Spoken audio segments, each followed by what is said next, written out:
آج کل کے انسان جلدی بوڑھے کیوں ہوتے ہیں؟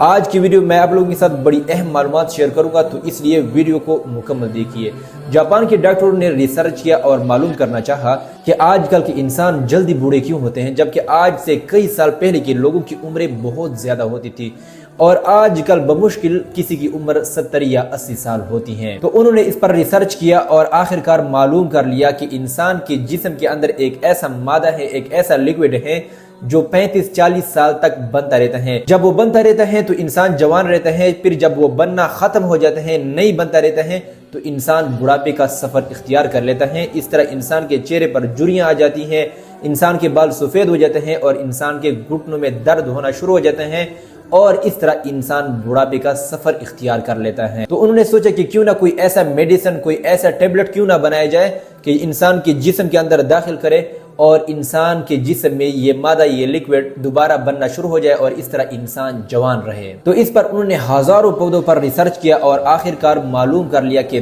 2 پھل ایسے ہیں کہ جو شخص ان کو کھائے گا وہ جوان رہے گا۔ وہ 2 پھل کون سے ہیں؟ ایک ہے انجیر اور ایک ہے زیتون، کہ جو شخص یہ 2 پھل کھائے گا وہ جوان رہے گا۔ لیکن اب یہ معلوم نہیں تھا کہ کتنی مقدار میں کھانا ہے اور کس طرح کھانا ہے، تو انہوں نے دوبارہ ریسرچ کرنا شروع کر لیا۔ جب یہ بات مصر کے ایک ریسرچر جو قرآنیات پر ریسرچ کرتا تھا اس تک پہنچ گیا، تو انہوں نے کہا کہ آپ لوگوں نے اتنی محنت اس پر کی، جبکہ میرے اللہ نے قرآن مجید میں واضح فرمایا ہے، یعنی ایک پھل کا نام 1 مرتبہ لیا ہے اور ایک پھل کا نام 7 مرتبہ لیا ہے، انجیر کا نام 7 مرتبہ لیا ہے اور زیتون کا نام 1 مرتبہ لیا ہے۔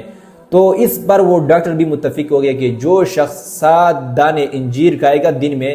تو وہ جوان رہے گا اور اس کے ہڈیوں میں طاقت آئے گا اور اس طرح اس کا یہ مادہ، یہ لیکوڈ یہ بنتا رہے گا۔ اور آج کل کے ڈاکٹر بھی کہتے ہیں کہ اگر آپ 7 دانے انجیر روزانہ کھاتے ہو تو آپ کے گھٹنوں کے درد، آپ کے چہرے کی جھریاں اور آپ کے بال سفید ہونا ختم ہو جائیں گے۔ لیکن اصلی بات جو میں آپ لوگوں کو سمجھانا چاہتا ہوں وہ یہ ہے کہ اللہ تعالیٰ نے قرآن مجید میں انسان کے فائدے کے لیے ہر چیز بیان کیا ہے۔ اگر مسلمان قرآن مجید کو سمجھے اور اس پر عمل کر لے تو مسلمان کی دونوں جہانوں کی زندگیاں خوبصورت ہوگی، آخرت کی بھی اور دنیا کی بھی۔ لیکن آج کے مسلمان قرآن مجید سے غافل ہیں، انگریزوں کی کتابوں کو پڑھ رہا ہے، اس میں اپنا نفع تلاش کر رہا ہے، اور نفع والا کتاب جو انگریز بھی مانتا ہے اور انگریز بھی اس کو پڑھتا ہے، اس کو مسلمان نے چھوڑا ہے۔